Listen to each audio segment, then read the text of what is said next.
Greetings and salutations, gamers. Welcome to Cast Co-op, the podcast in which three podcast hosts cast together. I am one of your hosts, Luke Lore, the Insipid Ghost, joined by my big brother, biologically related, I might add, and yours, host of Season Gaming's Bitcast, Mr. Ainsley Bowden. What's going on, guys? Look how stupid this mic looks. It's ridiculous, isn't it? It's the wire that looks stupid. The mic the wire looks dumb. Yeah, I gotta figure this out. This is a first attempt. It's gone poorly. We're gonna deal with it. It's embarrassing, honestly. That how did you think that would work out for you when you put it up? You know what, Joe? How about you shut up? All right. All right. And entrance work for you, huh? In all seriousness, I had it so like it would look okay, like it does. I totally forgot about the headset. Totally forgot about the wire. You know what I want to do is get what Travis does and put the earbuds in. I think it's a smart way to do it. Yeah, I could do that too. I have earbuds sitting upstairs, and it doesn't matter. It doesn't matter. I can't be bothered myself, so don't worry. We're moving on. I'm doing good, guys. How you doing? I'm good. I'm glad I got some gripes. I got some complaints. I'm ready to share them with the group. I'm excited here. But first, I must introduce our third panel member, guy number 3, Kai, back up in the chair, host of the Trophy Room, a PlayStation podcast, Mr. Babbitt, aka Joseph Moran. Hello, sir. Question for the group. Yep. What do I do with my hands? Just keep them down. Because like the one thing that we never really think to ourselves is like when we're doing these, please co-host the Andy Richter to the Conan that is Kyle. Is that like what are we doing with our hands? Are we fiddling around with something? Like for me, and you'll never see it because it's not in frame. But like sometimes I like to like just twirl a pen. Hey guys, I got some poker chips if you want. No, not that. God. Not that. An hour of that. An hour of one of our episodes. What's that noise? I don't know, guys. I don't know what Shuffle in a deck. Yeah. So yeah, just I want people to think about that when you're listening to a show. What are they doing with their hands? If it's 4 people, I'm playing games on my tablet via xCloud. If it's 4 people, if it's just 3, eating then I a gotta pay cookie more sometimes. Attention. Yeah, that's right. I like to eat a good cookie during a show. And not mute your fucking mic, okay? Never, not once. No. You know what I can't do is the long shows where people want to have like a 2.5 hour conversation. It's like my blood sugar gets low. I got to eat something. Real talk. Like no podcast should be a Lord of the Ring. No, none of them. I get aggravated if a trophy room runs. There's only I think 2 or 3 episodes of the trophy room that actually run over 2 hours. Yeah, when we start to approach 2 hours on Big Cast, I start cutting topics. It's too much. And like, just so you know, Lord Cognito, we're specifically talking to you. That's who we're talking to. Guys did like a 7-hour one. It was like a marathon. Yeah. Like, bro, too much. Don't you have families? Don't you get hungry? Order a pizza, play some Elden Ring. I don't know. What goes on midway through that show? Like Cog's still there from start to finish. Right. Yeah. Like that's a fast. You go to bed. He works out a lot. He's drinking protein drinks. Exactly. Well, maybe he has one before. And then maybe he has one during, and that's I'd have to pee like 3 times. Yeah. But you don't even see him like he's such a pro. You don't even see him drink. Yeah, he's always like this. He's always thinking. He's actually fucking listening, and that's the crazy thing. He is. You think I'm listening to Luke every time he talks? Absolutely not. Facts. Wow. Yeah. Wow. I can do a good Cog. I like Cog. That was an Al Pacino. Yeah, I don't think that was Cog. Oh, no, I didn't He just said wow. He said wow 4 times and said I can do Cog. No, it's easy. Look how much I work out. I host a really good show. I'm successful. We get it. Oh, God. Health is wealth. It is. God, I love him. He's so great. He's so fucking great. It's you know what makes me mad about Cog? I'll never be that cool. I'll never be that cool. Never. Oh goodness. None of us really. Being honest. Not at all. No. I do. So I'm going to bring this up. I'm going to tell you guys. We're going to talk about weaponizing fan bases here. Speaking of, aggravating entire fan base. What up, Iron Lords? So we're going to talk about weaponizing fan bases. We're going to talk about some of the tumultuous news that's come out of studio treatment. And before we do that, I'm going to bring you up to date. I'm very hot, and it's pollen season. My AC broke, boys. My AC broke. Got that quote today. Guess what? 2K. 2K's cheap. It's cheap. I don't mean that in a bad way. I mean, you're not. Yeah. You're not. It could have been up to 6, and I was just like, oh, thank goodness, $2,000. This is good. This is good. Is it like some power unit in your compressor or some stupid compressor shorted out? Yep. Needs new refrigerants. Yeah, it's a bummer. Drives me nuts. It's a bummer. Yeah. I live at home. So I'm a little warm. I live at home. I know I like your mama. She's very nice. She's No nice. joke. In our old house, we had the entire furnace go. Entire thing. In our old house. Oh, and you live north, right? No, Kansas City. I mean, it's one of those weird times. Yeah. Okay. Yeah. Anyway, we replaced the entire thing. It was 14,000. Mm-hmm. And then we moved 6 months later. Ridiculous. Ouch. Oh my God. Ouch. Yeah. Owning a home is no joke at times, man. Man. Yeah. And we've had this house for 3 years. So it was built in 2015. So, like it's kind of a bummer. It's kind of annoying. That went early for sure. Yeah. Yeah, for sure. Yeah. So, I'm just making it work. HVAC chat. That's what you came here for. That's right. Do what I can, boys. Check your HVAC every year. Change your air filters. That's what you got to do. That's right. You do. Change the air filters. People don't realize that. Change your oil every once in a while. 5,000 miles. 3 if it's not a newer car. Come on, Joe. Oh, us. No, we always do 3,000. We don't mess around. Well, and some of them whatever. All right. Humble brag. I drive a Toyota Corolla. I know what I'm talking about when it comes to cars. Toyota Prius, because I'm cool. Oh, look at you. Oh, you. I tell everybody I'm going to save the plug-in? world. I wish. Next car is probably a Tesla, though. Looking excited. Oh, okay. You like Elon Musk? You a big fan? Yep, big fan, totally. I value everything that he or she says. And you don't know who he is, huh? No, absolutely. So that actually brings me to my point of by way of, I'm not going to explain how I get there. Go for it. Here's the deal, boys. I want to talk about weaponizing fan bases. I've seen a lot of stuff happen over the last few weeks since we had the PlayStation State of Play with Legacy of Hogwarts, and I watched the Elden Ring community. Hogwarts Legacy. It should be Legacy of Hogwarts. That just sounds better. Let me tell WB how to do their job. I've seen a lot of weaponization of the Elden Ring community towards and against different people. We've had Moon Studios people come out and say that they mistreated their employees, which caused another outrage of should you play it, should you not. And we've had turnover at the initiative, which caused a number of different conversations. So I want to put the phrase weaponizing fan bases into your minds and find out your first reactions, please. I'll go because there's a lot to unpack here. You got to stop stealing my phrase. I trademarked that shit. You don't tell Wayne Gretzky how to play hockey. That's right.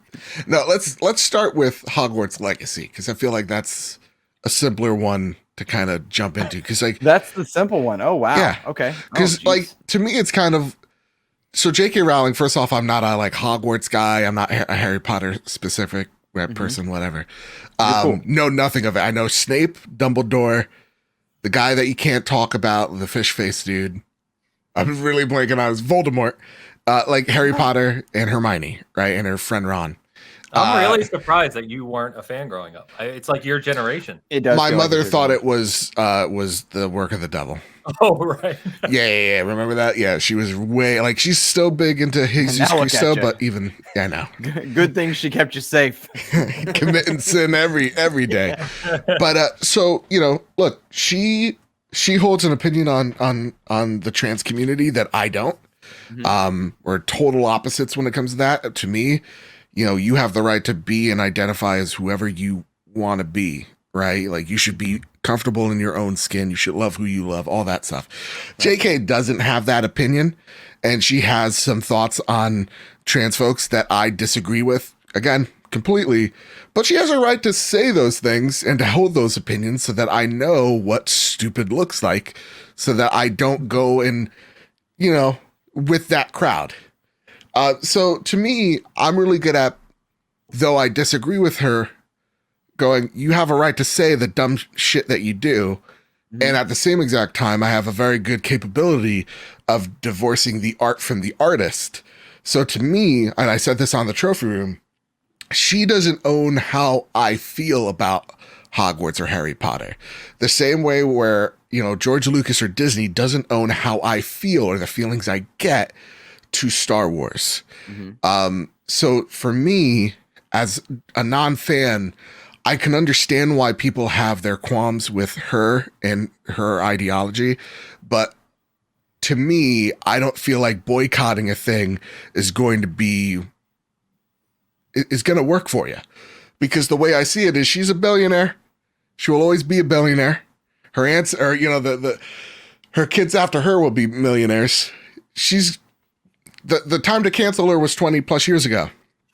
So to me, listen, in the time that we're living in right now, you need as much happiness as you can get. And if Harry Potter makes you happy, don't give her the power to tell you that it doesn't. Two questions before Ains goes. Did you sit out of any games last year based on morality? So, and that's a great question, because, we talk about Activision Blizzard and some of the things that they've done and they've allowed to do that has actively harmed people in that company. So I don't think it's a complete 1-to-1, but I also feel like you guys have done a great job of wearing my point down to where I actually agree with you guys. Yeah, I look, Activision Blizzard and the CEOs and the board members are awful people for allowing all the awful things that happen in that company. But there are great people working there, and they should have their art shown and their art recognized. I go back to that tweet, Lexa Ray Korea in the Game Awards, feeling like they were shunned. So I feel like there's a balancing act that one has to do if they're willing to, which is understand and identify that that the companies that you like may be actually awful, and the heroes you once used to look up to may be monsters. And you have to kind of just deal with the thing that made that special in the first place, which is the stories, which are the characters, the universe that is. And it's, again, easier said than done. For me, it's easy to do. Like, I could listen to a Kanye West song and go, oh yeah, this song's really great, but then also realize that, like, that guy is psychotic.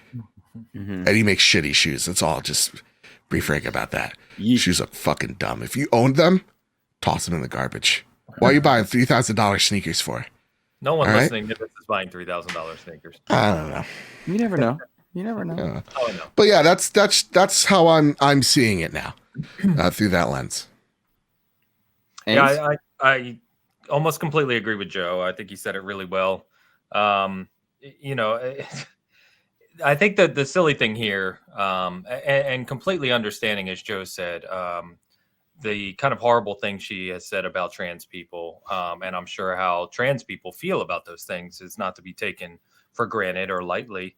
But at some point, you absolutely do have to separate these things, because the truth of the matter is that every single day, nearly all of us buy something or share something or do something in our lives that is the result of a company that throughout probably has some very terrible people. It's just the nature of our world. Amazon has terrible people. Walmart has terrible people. If I even joke so far, not joked, but even put forth, like, we've got so many people who love the MCU. I know we talk about this all the time. Look at the origins of Disney. Don't look at the origins of Disney, because it may ruin it for you. Look at the origins of Volkswagen or Porsche, or look at the origins of so many companies and IPs and creators, as Joe said.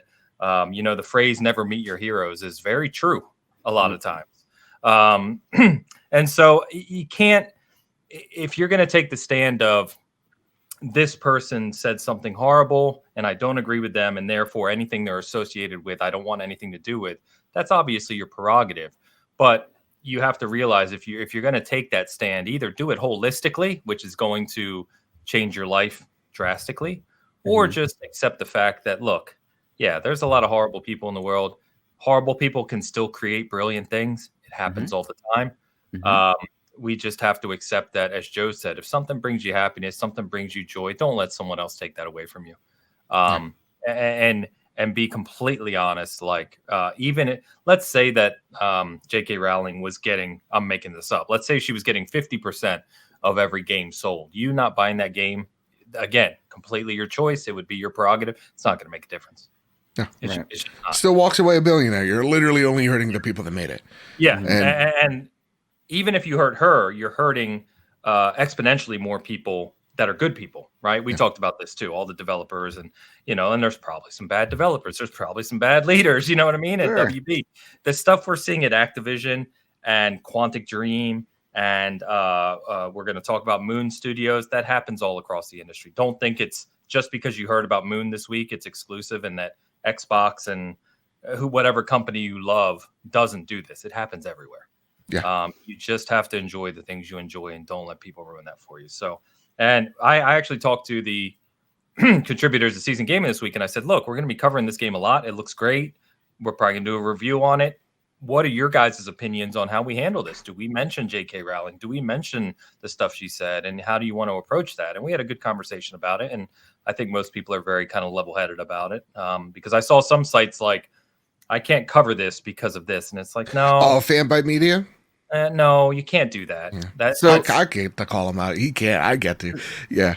I will too, because I saw, and I talked about this on the latest XEP. So I apologize for doubling up for anyone that overlaps. But I saw several people, Fanbyte included.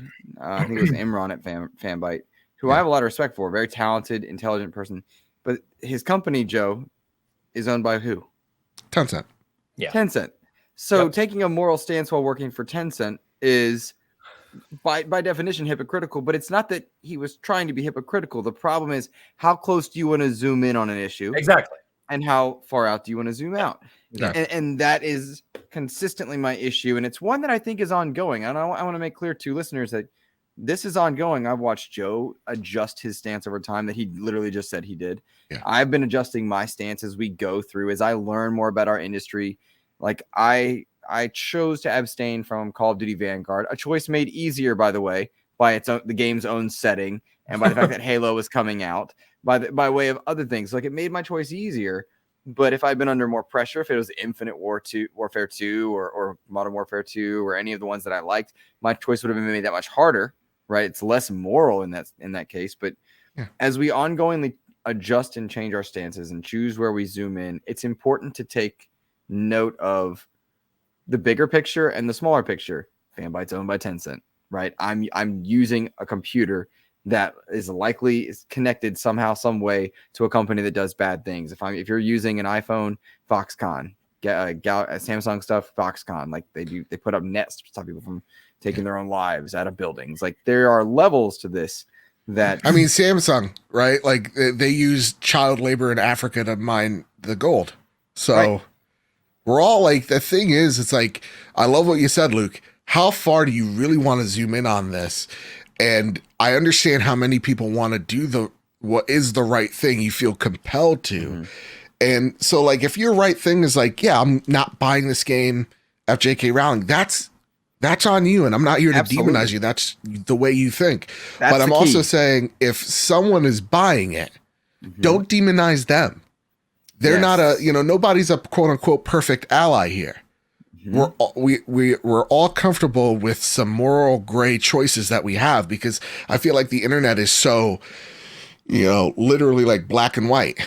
You have to be this or you have to be that. And there is no room, or there's no wiggle room. And in fact, the real world does not operate in that. Correct. I feel like we're running off guilt.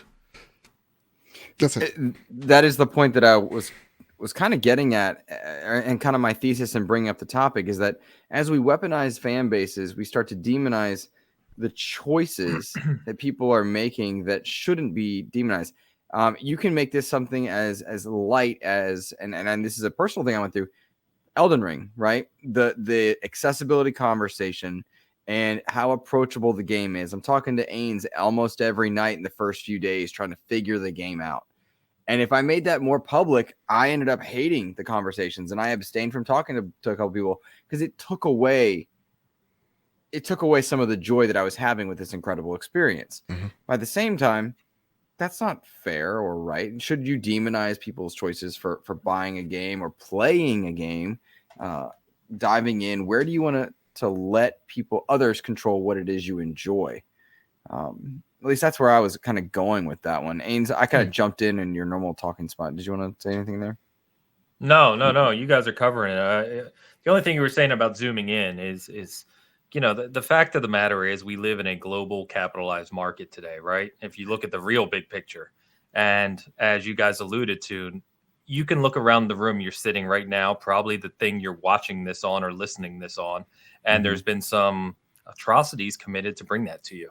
Right. It's just the nature of the global market. And if you seriously zoomed all the way in and said, I'm not going to support any of this, you'd be living on a farm, eating your own food that you farmed every day with nothing else in the house, because there's literally everything that is made has had some negative impact. I know someone that lives off the grid, by the way. Do you really? Yeah, he's living his own libertarian paradise. Good for him, by the way. What do you think of him? Carlos, yeah, there you go. And he lives in a bus that he bought. He a used bus that he bought. Yep. And he's made it everything. Kitchen, bathroom. The bathroom's in the kitchen. So well, he's doing his thing. So yeah, I mean, you can choose to live that way, and that's his right. And if he's happy doing that, then by all means. Sure. But to your guys' point, someone, me buying this game and supporting this game, and if our outlet's going to cover this game, doesn't mean we're against trans rights. You can't make that leap. That's not what that is at all. There's no connection there. Now is the next question in line is really that I'll ask back to you guys is, do you feel creators like us have a responsibility to talk about it? Because that was mixed in my group. Like, do we just cover the game because it's a game from a developer that has no real direct association to J.K. Rowling, and do we just cover it that way like any other game? Or is there a responsibility to at least bring up what's going on with J.K. Rowling? What do you guys think about that? I think it goes back to it's your choice. Like the way you cover the game is the way you cover it. I know there's a lot of people I know, like in the coverage of Hogwarts, when we did our little deep dive on YouTube, one person's like, y'all, come on, please, knock it off. Can we stop? And I'm like, I get it. And I feel like after the conversation we've had, I feel like that's enough and we don't need to bring it up. It could be a passing comment, but I don't think we need to have another, in-depth conversation on how we feel about her as a person. Fair enough. I'm inclined to agree to a point. When it comes to outlets, I think there's a responsibility of the outlet to cover the game. Because the bigger stuff like IGN and GameSpot that promise review content and preview content, they have a responsibility to show the game. Of course. To a point, right? There probably are levels on a moral scale that you wouldn't show in a game, but I think there's a level there. And when it comes to more independently run sites, you're supposed to be by design more invested with your community than the masses. And so I think there's a responsibility to communicate with that community based on the standards that you've set thus far. And if there's been no standards set, is it within your, do you need to? Do you feel like you need to? And go with it.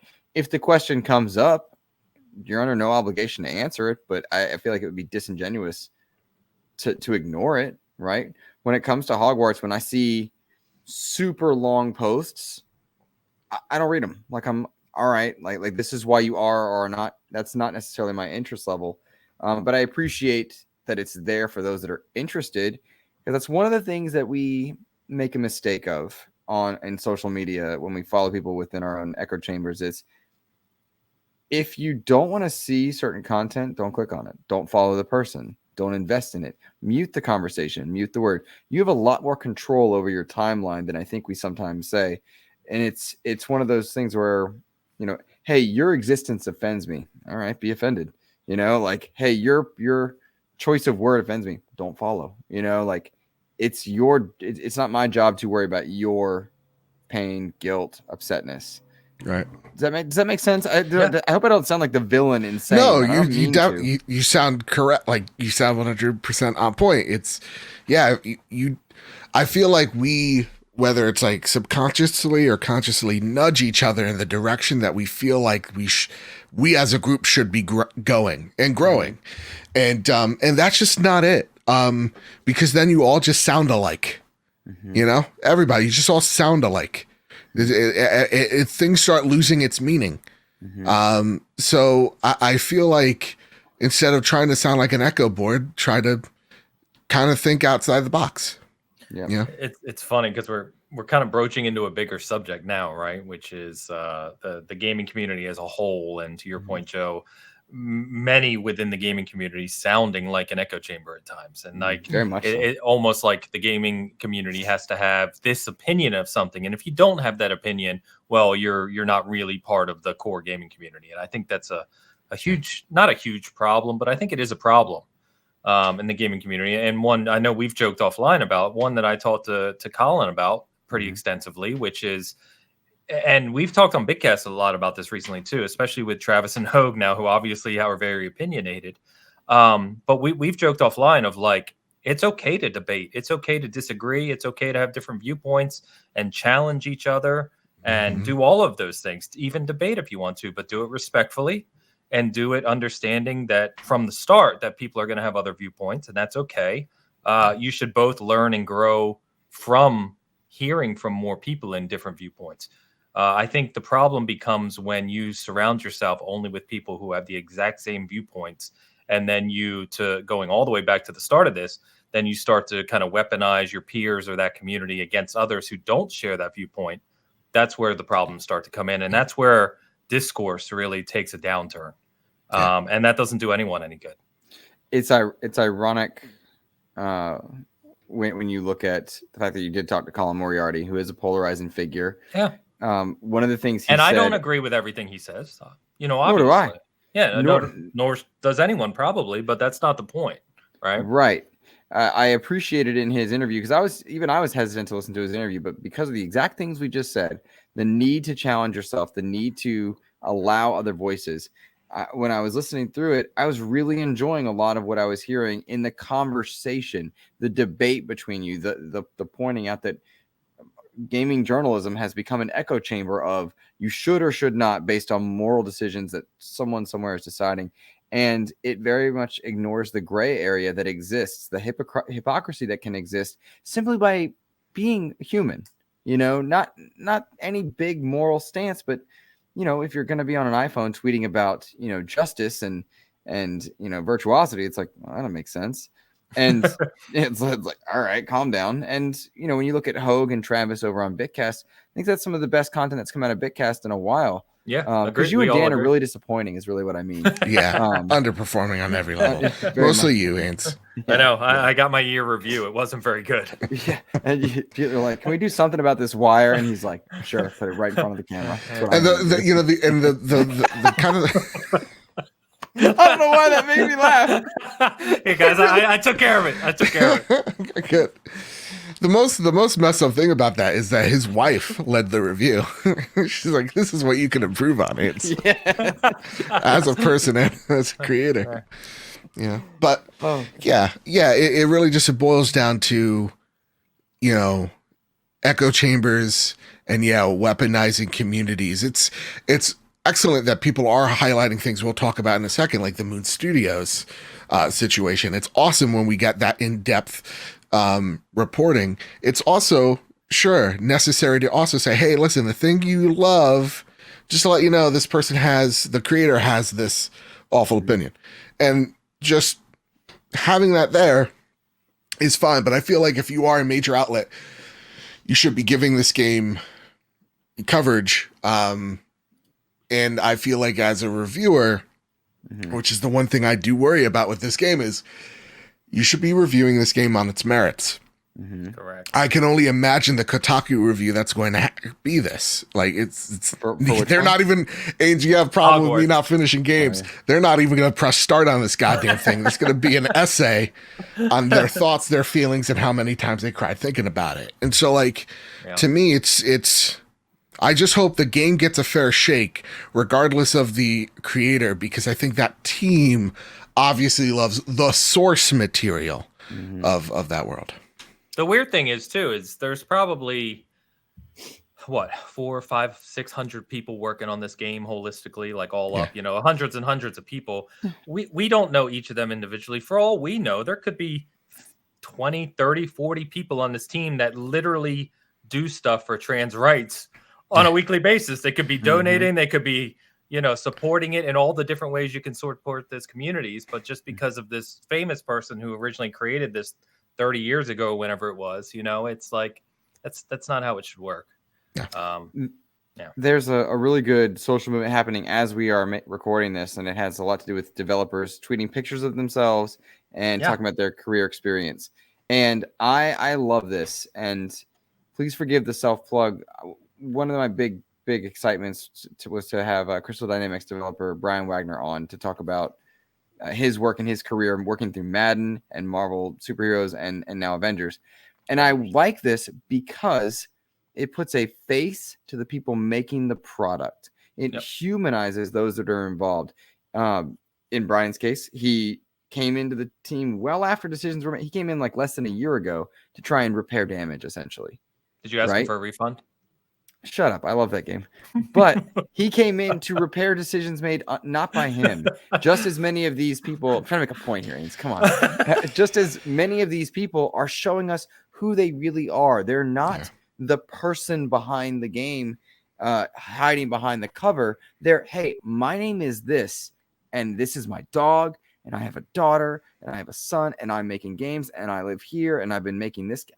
That, to me, humanizes the development and reminds us that there are people behind the products, and those people can see comments and see and hear things. And when they see people weaponize the Elden Ring community against the Horizon community or vice versa, like when they watch that, they've got to be just pulling their hair out like, hey, these are great. These are masterpieces of things that we've created. Why aren't we talking about that? You know? Yeah. Well, and developers and publishers and anyone in I'm the hearing industry. A beep. I hear a beep as well. Really? Oh, okay. It stopped. I haven't touched anything. I was listening. I haven't heard a beep. I saw you hang that wire over that mic. Electrical feedback. The developers, publishers, et cetera, people in the industry, right? They think those conversations and debates are the stupidest things ever, because they all love each other's games. It's development work to them. It's just like when, you look at movies or any other industry, music artists, right? The majority, of course, are very respectful of each other and kind of admire what other people create in their line of work. It's their debates that these, we've talked about all these people before, but the debates that they have on a daily basis are so moronic. It's just ridiculous. Yeah, sure. Agreed. And again, going back, it all goes back to the echo chambers. How many of these Xbox shows sound exactly alike, talking about the same thing? It's really why I love like shows like ours that are really trying to bring a different slant, trying to bring different perspectives in rather different ecosystems. Because I don't want to sound like Colin. I don't want to sound like Greg. I don't want to sound like Beyond. I just want to sound like me. And it's awesome when I hear, on a PlayStation podcast that's not my own, a point that they didn't hit that I hit, and vice versa. Mm-hmm. It's awesome when I hear, when I listen to Luke's show every 6 to 7 months, that it sounds different from, Podcast Unlocked. Right. And when I listen to Ains' show, Bitcast, it's literally a conversation that I have not heard. And it's fucking refreshing. I really love the show, and I've missed out on the last 2 weeks because of personal reasons. And I'm like literally missing it. So that's why I think what makes this all special. How dare you? Travis and Hogue did great on his show. I just want to. Congratulations to Travis and Hogue, really holding that show together. Yeah, doing what needs to be done. God's work, they call it.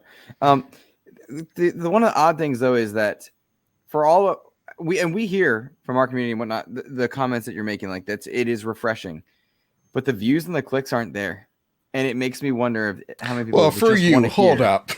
Fair, but even compared to some of the biggest stuff, like it's interesting to watch people. Some people just want to hear the comfort food, and to the same effect, if we're calling out one direction, we must acknowledge the other. If that's what they want, rock on, do your thing. And I am just as capable of muting them or not following or any of that, I want to end this on one note that is a tweet I wanted to tweet out but lost the opportunity for. Coward.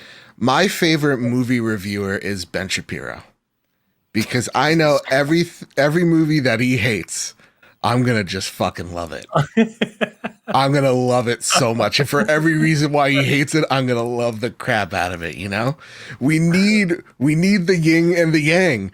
We need Ben and his dry wife to remind us what is good in the world. All right, let's get to this next segment. If I could, I would pay so much money to put Ben Shapiro, Colin Moriarty, and Jason Schreier in a room together. Just like spin the bottle and then bring up a polarizing topic and just watch. Just watch. You know? Yeah, just watch it happen. Just watch it happen. Oh, and I put Dan in there, to be clear. I put Dan in that room.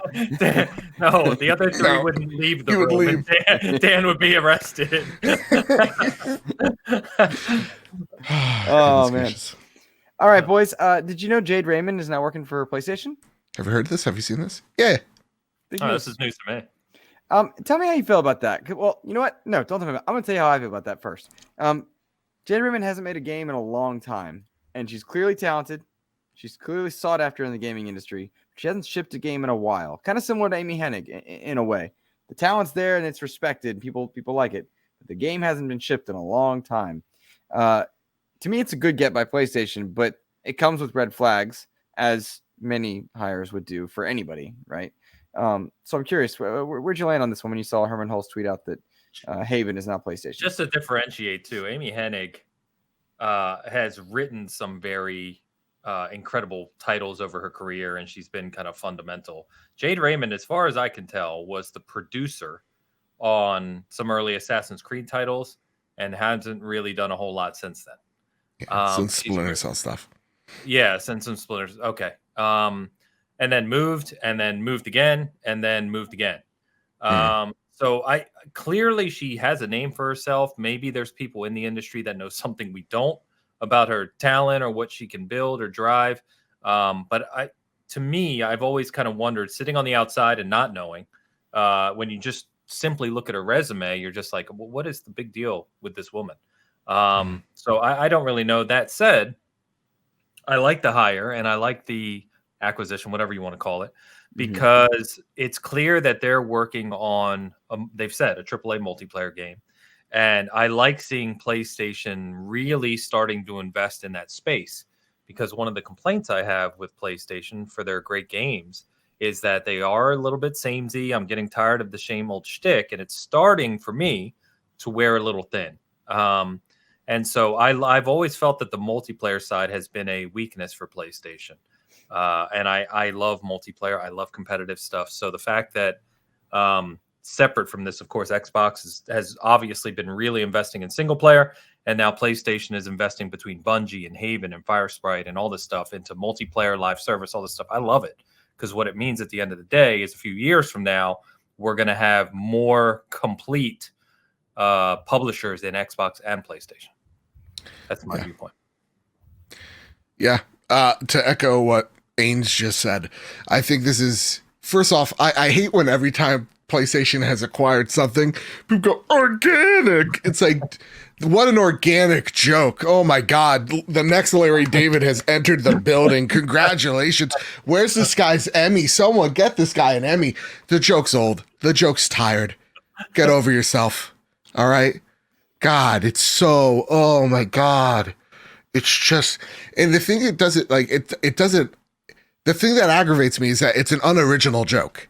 And it's been unoriginal for like 8 minutes now. Get a new shtick, for the love of God. That being said, though, I needed to. I like this acquisition, and these are the acquisitions I want to see from PlayStation. I don't want to see the, $10 billion publisher, answer to Microsoft. This is what I want to see. Them funding teams all over the world. I've seen, PlayStation Malaysia start hiring way more people for a project that we still don't know much about. You're seeing Firesprite hire folks. You're seeing Gorilla again hiring folks. Like, everybody is growing, and you're seeing not just teams expand, but new teams come in. So when I take a look at Haven, you're talking about a studio that was incredibly sought after, funded by PlayStation in the first year. They have to have liked what they've seen to say, okay, you know what? You guys got something. We're gonna keep you, because we really like this, and retain the talent that is there. I bet, Jade Raymond is, again, a legendary producer. And so PlayStation probably wants her there as maybe not just a head of a studio, but a tastemaker for the future of that product and that brand. So when I take a look at what PlayStation has acquired here, they're really building studios from the ground up to fund them, and then it looks like their future projects as well. If it looks good, they're gonna snipe at you. They're gonna take you. I like what Hogue said on Twitter, and he got a lot of venom for it. Where it's like, Xbox, Xbox, Tencent have kind of changed the game in terms of acquisitions. Where PlayStation doesn't have the moral high ground anymore of like building a relationship with a team, having that rapport with them. No, when it comes to Haven, well, they did have rapport. Jade used to work for them, but when it comes to Haven, they had to go on the ground, on the fly. Yeah, this looks good to us. We'll bring you aboard. I wonder what the next, acquisitions are going to look like from them in the weeks to come. Because that's what I'm very curious about. Are we going to keep, is the next one Deviation? Is the next one Firewalk? Or are we going to see the big one that I don't like? But that's where I stand on it. I like it because it is just a studio. No one's losing anything, and relationships just get strengthened, and the culture, what I would assume, wouldn't be changing much. The culture. Yeah, the culture. You said a lot, and I think the biggest takeaway there is there's a PlayStation Malaysia. Yeah. Huh. Today I learned. All right. Yeah. Today I learned. Your comment about Hogue is interesting because him and I talked offline about that as well. And the point he was trying to make, and he got a lot of venom, as you said, the point he was trying to make is that the industry is changing so rapidly now that the game has changed. There used to be an industry where you could work with a party, like a third-party publisher, have them kind of become a second-party publisher over time, build that relationship, and then acquire them or, do whatever, make exclusive deals with them. Things are changing so rapidly now, and you have the Microsofts, you have the Embracer Groups, you have the Tencents, you have all these that, PlayStation obviously has to be more agile in their approach too. So the fact that people are like, this studio just got stood up, they haven't made anything. Why would they do this? And kind of goes to your point. It's like if there's talent there and PlayStation feels that what they're building is going to be impressive and engaging, then there's nothing stopping. There should be nothing stopping PlayStation from acquiring this studio earlier on. And by doing so, there's a risk reward financially, because as a business, you're acquiring at their low. You're acquiring on the promise of something. And while it's just on the promise of something, you're getting in at a bargain. Now, it might not always be a bargain. If the game launches and it sucks, well, it wasn't a bargain. But more than likely with PlayStation's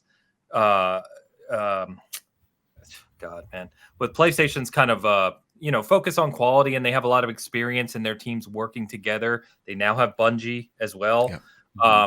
If they put all these resources into building this and it is a great game, then the value of that studio will skyrocket, and it'll be a very cheap investment that PlayStation made. So which I think is the more likely scenario, right? Yes. As PlayStation obviously does as well. So it just, from the outside, it looks to be a good thing, and I'm excited for it. Now give them Twisted Metal so someone can build it properly, because I want a good Twisted Metal game. Yeah, but you're getting a show with, Well, I just want them. Honestly, the only acquisition I care for now is just give me Ember Lab. Bring them in.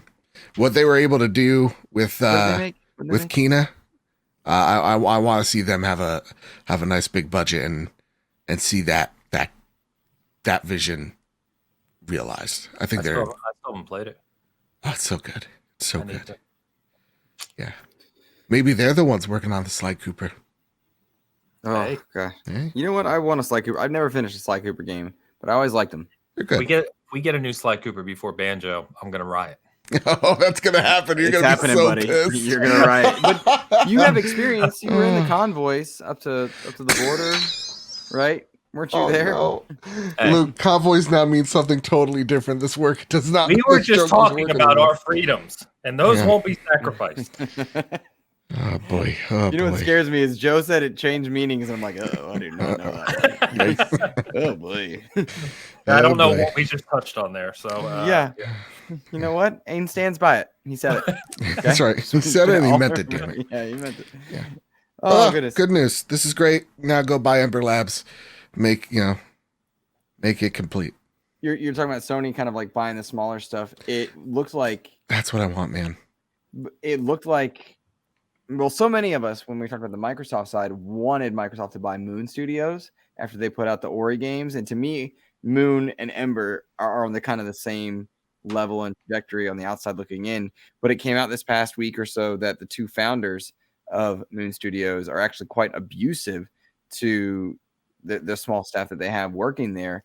For context, just to say, like, I had Jeremy Gritton on my show. He's not one of the people that was accused, but he was on my show from Moon. And it sounds like they use the quality of the Ori games as justification for their behavior. And that's something we've heard from people talking about Naughty Dog at various points in the crunch discussion. Not apples to apples, but apples to oranges in terms of like justifying behaviors and attitudes. And it seems like more and more of this stuff's getting called out. And so I'm happy to see that. I'm wondering if it's going to make any type of industry shift, particularly when you've got companies like Microsoft reportedly turning down acquiring good studios, knowing that Microsoft's willing to acquire Activision at the big level, and they're going to oust Bobby Kotick, who's going to get paid. Yeah, but like then they've got some work to do as far as cleaning up toxic culture, whilst not creating an echo chamber. There's a lot to unpack in that, for sure. But you know, when I bring up these topics, I feel like they're all intrinsically related. You know. Yeah, I was kind of looking over here and scrolling because one of the women that worked at Moon Studios actually responded to me. She did? I DM'd her. So she said, specifically, she said, this is Francisca Songrady, I believe you would pronounce that. She said, I worked at Moon Studios for 2 years. I was the only woman on the story team. I struggle to find the words to express what a soul-destroying experience it was to work with the heads of the studio, Thomas and Gennady, I think is what it is. Yeah, Gennady. She said, please don't be fooled. Don't perpetuate the problem by working for places like Moon. We have to stop the defeatist mentality that this is just what the industry is like. There are better places out there. You deserve better. So to your point, I think the more, and I basically told her that I was sorry to hear that, but I thanked her for sharing, because it's important that people like her share these stories, because it feels to me like there is becoming a bigger magnifying glass on these issues in the industry. And the more that these stories get shared, the bigger that magnifying glass gets. And the more people are looking for it, the more devs are speaking up, etc., the less companies will be able to get away with it. And I think we're slowly making that shift. It's obviously shouldn't have been going on in the first place, but back to our earlier conversation, you can say that about nearly every industry. So I'm just glad that, you know, it is getting more of a focus. And I think that companies are realizing that they can't continue with this type of approach. Yeah, I was listening to one of Jeff Grubb's shows describe the environment of how there are like anti-corporate, and that's how we get away with saying like Nazi jokes and stuff like that. And it's like, come on, guys, what are you, 15? You know, like what's wrong? Like, grow up. That was like my first. Yeah, and that was just like, you know, like calling people like you know, retarded or whatever for them not agreeing with them in a workplace environment. It's just nonsense. The one thing that really also, I think there's two things that spoke to me, that I think one of the women came out, maybe is the one you just mentioned, how they were on the team, and one of the on their new game that they're working on, the thing that's propelling one of the protagonists is that they were raped. And that was a plot device. They were using that sexual assault as a plot device. And the fight within the team between the story folks, or just the team in general, and just the two creators who really wanted to go ahead and do this, was just baffling and disgusting. And that was the one thing that I was just like, well, I'm noping out of a Moon Studio game. That was the one thing for me. I was just like, that was gross, of how much confrontation you needed for that to get pushed out. Yeah, awful folks, and you shouldn't be using remote and we're anti-corporate to push this garbage. Also, the next thing that stuck out to me was the fact that Microsoft was aware that this company was like this, and it is one of the many reasons why they didn't pursue with them afterwards. And it goes back to the best of every content creator, including myself, that was like, it's a perfect pickup. Why not? Yeah. And to them. Shout out to Jeff Grubb, who said it. It's just like, you could kind of see that that relationship was tested because of that decision, and their quote unquote, moved down to private division as their lead publisher. Not to speak anything of private division, but they're not Microsoft. So, that was interesting. And it goes back to the thing that we talked about earlier of just like, yeah, this one for me is an out. Like I no interest in playing their games at this point in time. That's what you mean. You're opting out of their future titles. Yeah. Yeah. And I think that this is a good point you're making, Joe, I'm sorry. I understand that decision because it's far more intimate than Hogwarts Legacy, right? Because here, Moon Studio is led by two people who, according to reports, are pretty egregious people. And then the rest of the workforce, as you said, is remote. They're kind of small and they hire people in and out. So by not buying their game, you are having a direct impact on their studio and their ownership.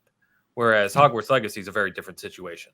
And by the way, I forgot one other thing that Francisca said real quick. She said the whole studio is built on the lie that quality justifies everything. Verbal abuse, crunch, public humiliation. I can't speak. But it just wears you down, burns you out, and burnt out people do not produce quality. So there's people moving in and out constantly. Yeah. And that's just, So I would probably support your decision as well. I'm not usually one to not support a game due to a studio, but because the studio is so small, the two owners seem to be egregious, like I said. By not supporting that game, you're having a much more direct impact on them than other examples. Yeah. I agree. Well said. It was just something that I felt like the need to bring up. No, it's an awesome conversation to have because of the broader conversation. So I greatly appreciate it. It's almost like we zoomed in, like you referred to, Luke. Like that is zooming in on a specific example where the impact of consumers can be a lot more powerful than and meaningful, I think, than something like Hogwarts or other examples we gave. But it is. I mean, aren't we tired of hearing this? Like, I mean,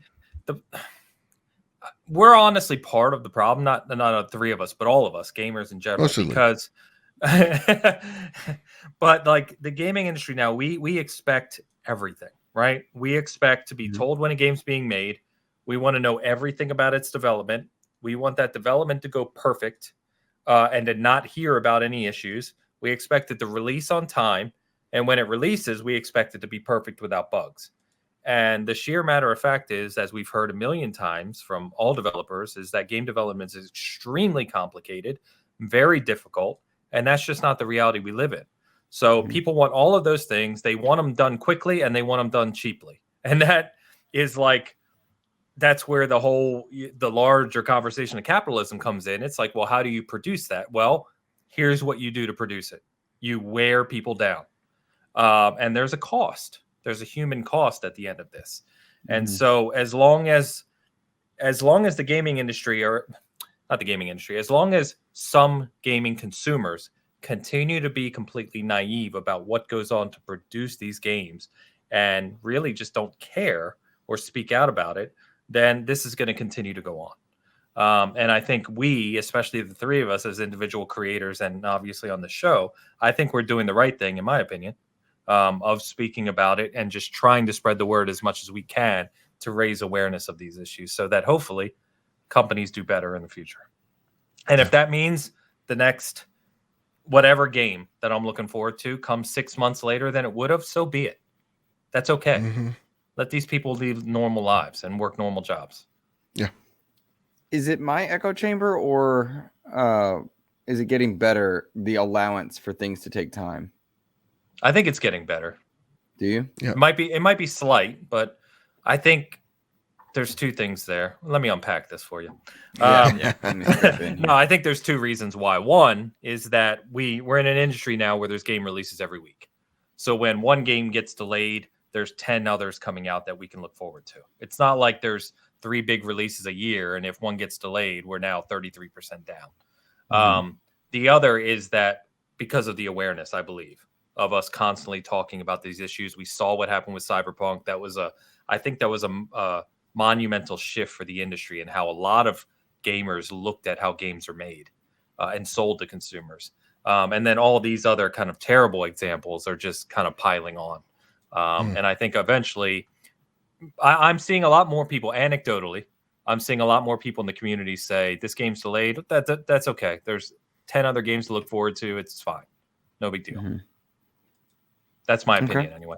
What do you guys think?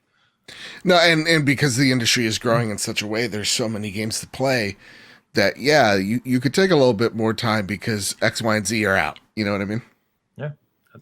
So I think it's getting better, but I wonder if it's not getting better or I'm just muting people. You know, that could be me too. That could be me as well. And then I wonder how much did people like. The majority of people that played Halo Infinite don't care about the delays and whatnot. They're just, when they hear that co-op's there, they're going to go back, right? Yeah. They're not worried about numbers on Twitch or concurrence or any of that. That's not their passion. That's look Twitter's at every passion. other Xbox creator right now that is putting up screenshots of GT7 and, adding every single PlayStation employee. One minute, but you said if you care about the background character to a racing game, then you're driving way too slow. Yeah. But Ains and I were talking about it. Like, the real conversation is like, there are people that think that it should be fixed for sure.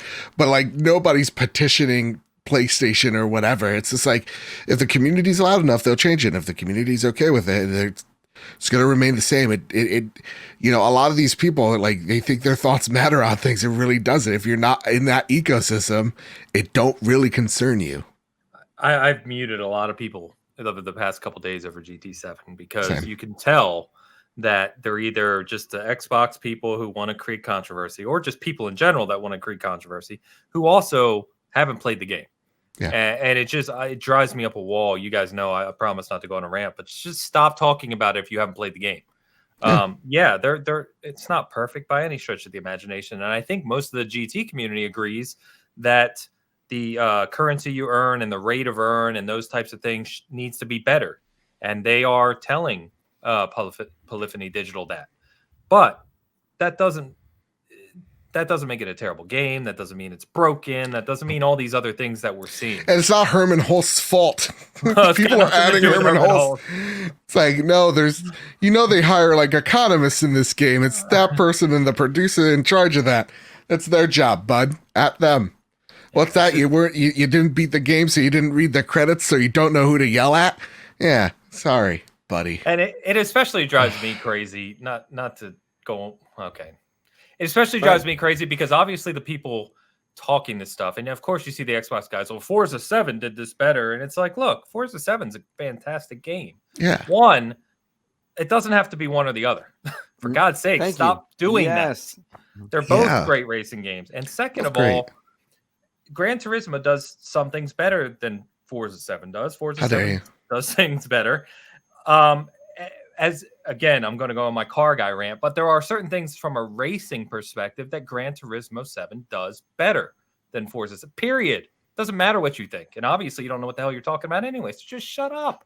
Just go talk. If you like Forza, talk about Forza.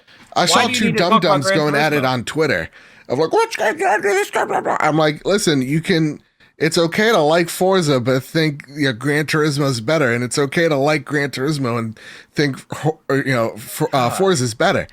You could do both things. It's not a zero-sum game, and neither is perfect, and both have things that could be better. It's like, guess what, guys? They're video games. Go figure. Yeah, these people's reading comprehension. Well, think about go back to the original topic. I got him. I got him good. You did get him good. You did get him good.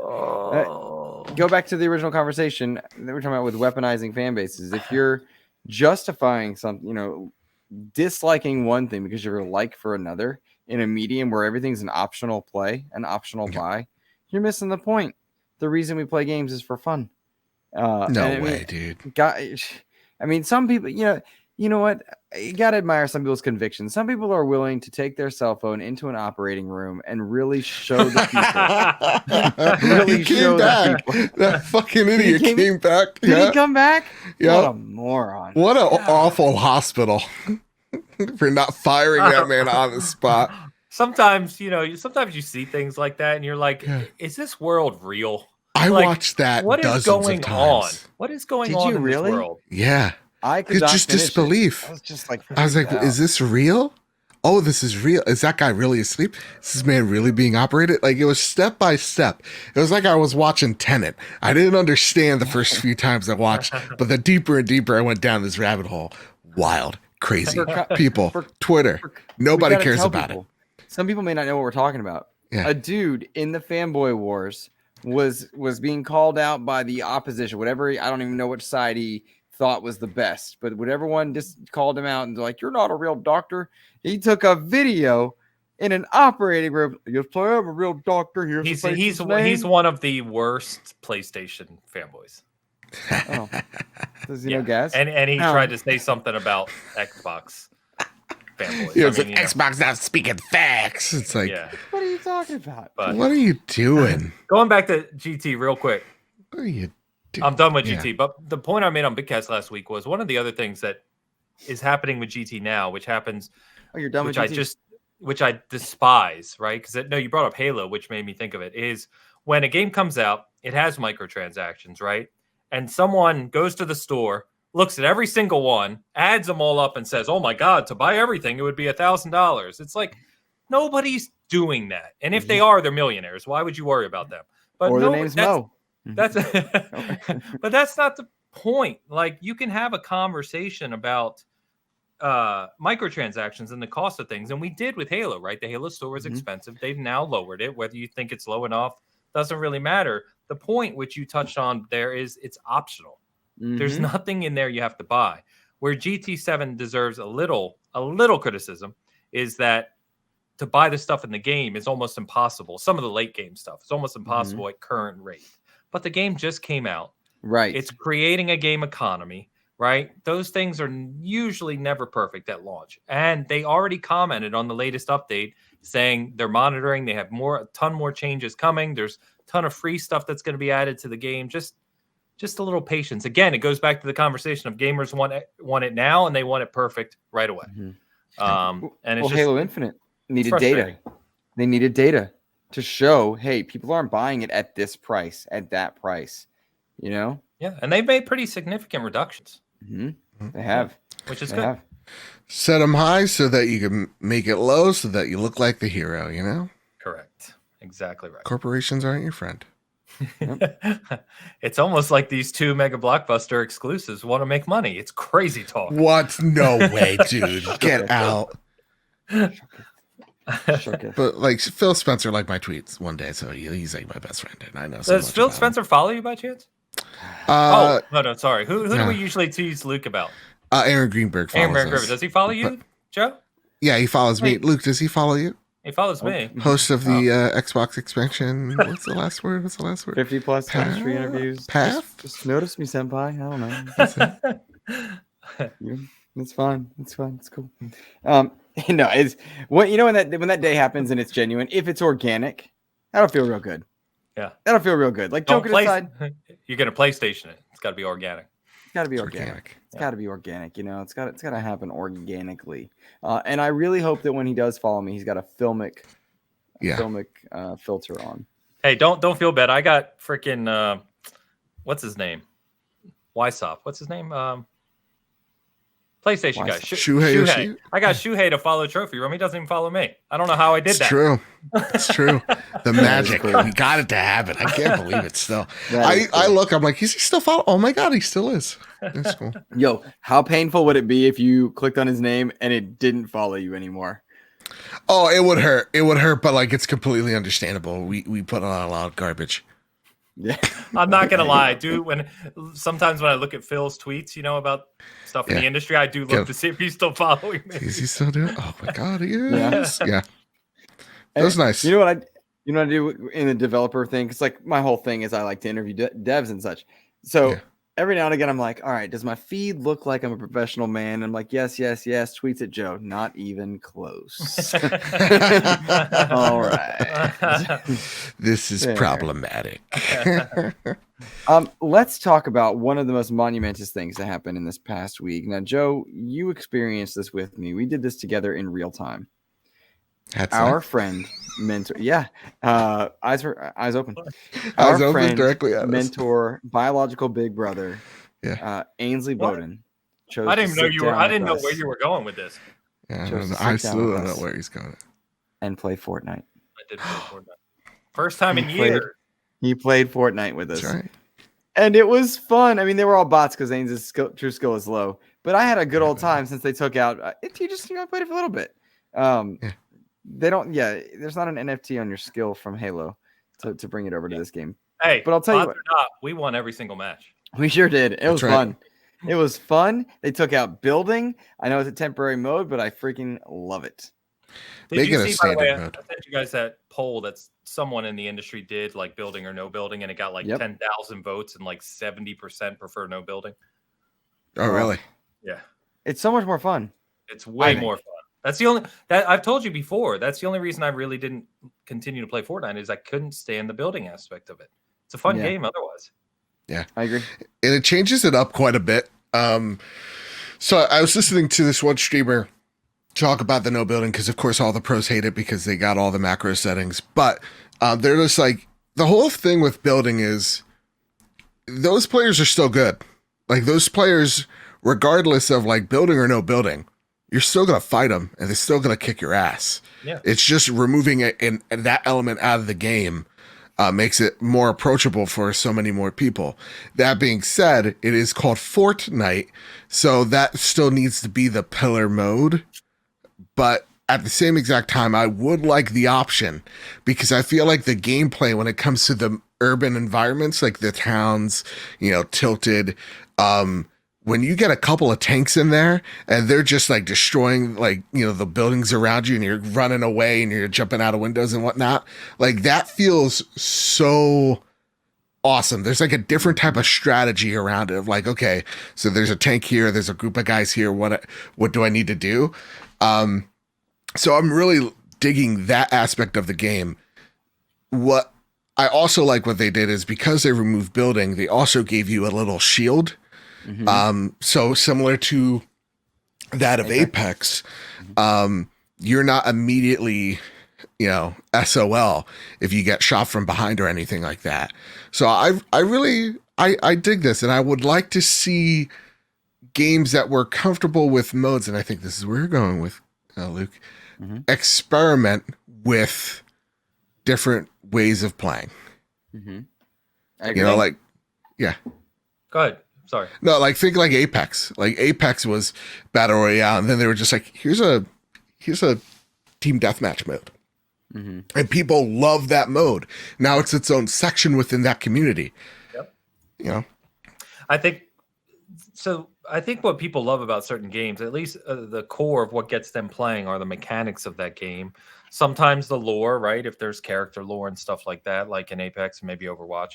But I think the mechanics are what really draw people in. And so I don't know why, at least in my opinion, and I think what you're saying here, Joe, is I don't know why developers aren't more experimental. I got to get some sleep, boys. More experimental more often. Because I think their mistake they make is that this is how we got famous, therefore it's got to stay this way. When in reality, that's a part of it, but that's not all of it. There's other aspects of your game that people enjoy. And like I've said, and I think quite a few anecdotally, again, a lot of people are saying that, hey, Fortnite, I never had a problem with. It was the building aspect of Fortnite that I didn't really enjoy. And I can't tell you, at least on my feed, how many people I saw playing Fortnite for the first time in years this week over the last couple of days. And I bet you the numbers are showing it because according to one guy who I guess tracks this game said that there are record queues right now in Fortnite. And the only thing I was going to say to your point, Joe, just to counter you a little bit is I get that it's Fortnite. Elu said the same thing the other day, but remember, if you remember the history of Fortnite, it was save the world. That's what the game was. That's what it was designed around. PUBG's creator, I forget his name off the top of my head now, right? Helped Epic with some stuff. Epic basically stole the battle royale idea, threw it in Fortnite. There was lawsuits over it. That's long history now. But Fortnite was never designed as a battle royale. And so you had this weird UI, which people have just gotten used to. You have this building mechanic, which people have just gotten used to. It doesn't necessarily mean it was right for the battle royale genre. And that's how I feel about building. It's like, this really doesn't, it makes it unique, it makes it different over the past 4 years or whatever, 5 years. Pros and players have gotten used to it. Doesn't mean it was the right move for the battle royale game mode. Yeah. And so I do like that they're at least experimenting. And as they always do, which I think is cool in Fortnite, they make it kind of story based. You know, as silly as it is, it ties into the game a little bit.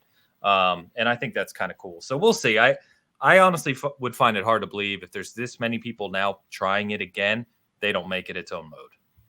Yeah, I agree. You know, that wasn't actually where I was going, Joe. But you're absolutely right. The experimental element of games, and when you are able to bring those cues in, Ains, like that. Our buddy Kev stopped playing it because he doesn't like it either. He doesn't like the building. It's so much of a detriment to his gameplay that he won't play it anymore. Me too. But when it was taken out, he was back, and it was awesome. I was back with my buddies playing a game that is fundamentally different without building. Oh, it's fundamentally similar too, but like there are elements that are just so different. Positioning matters so much more. Tactics and strategy matter in a different way because you don't have that out. Yeah. Right. Now let me buy Master Chief. Damn it. It rotates through.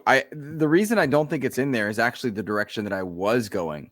All the proceeds for the purchase of or for purchase of any content in Fortnite via Epic or Microsoft for the next week and a half or so, for the first 2 weeks of the season, are going towards Ukrainian relief, because in a pretty awful bit of timing, the theme for this season was war and invasion.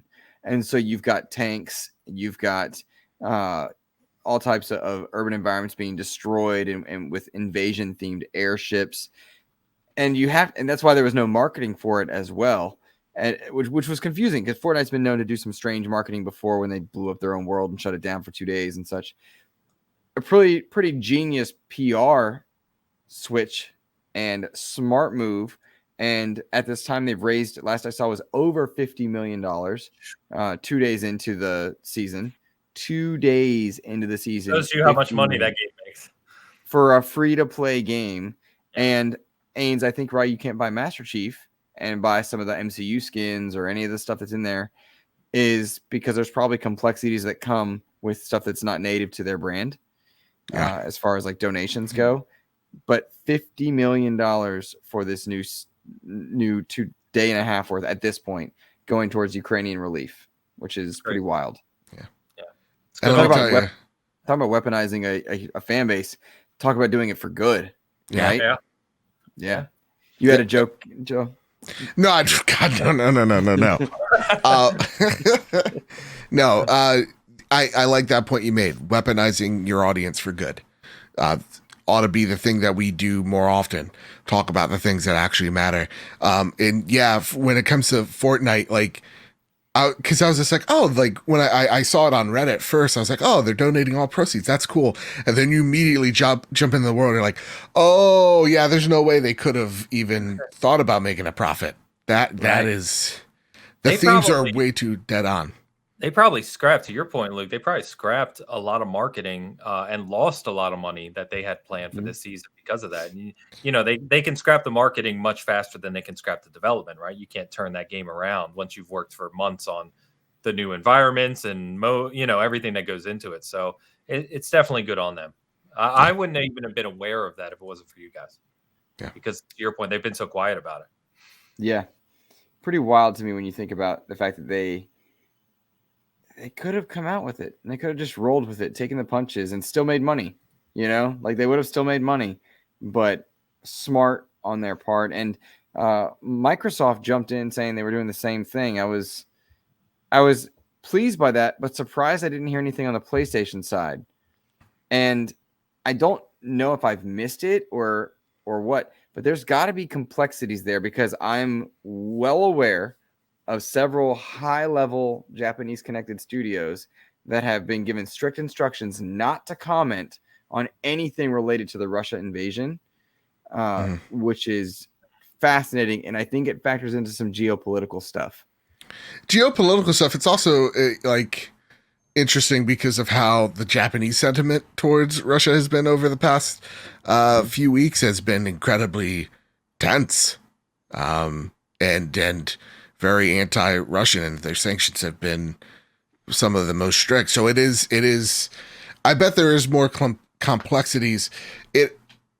But also at the same exact time, when it comes to like PlayStation, and maybe you could fill me in because I don't know much about the Xbox thing. Is it like anything Microsoft has ever made, it like a 100% of the profits for 2 weeks? Like, is that the deal, or is it only like microtransactions in like Halo or something? A good question. I will look it up while we talk. But because PlayStation probably were just like, hey, listen, we just launched 2 really successful games right now. Bottom line. No, GT7 is broken. You're right. I'm sorry. We launched one, game about a woman that needs to make space in her stash. Like, it's doing pretty well. That's what I'm thinking about there. That sounds really weird. I don't. It's true. Really, and they fixed the issue too. Aloy doesn't do it anymore. What are you asking, Joe? I'm not sure I understand the question. So, did Microsoft say, as a company, any profits that we make are going to help Ukrainians in need?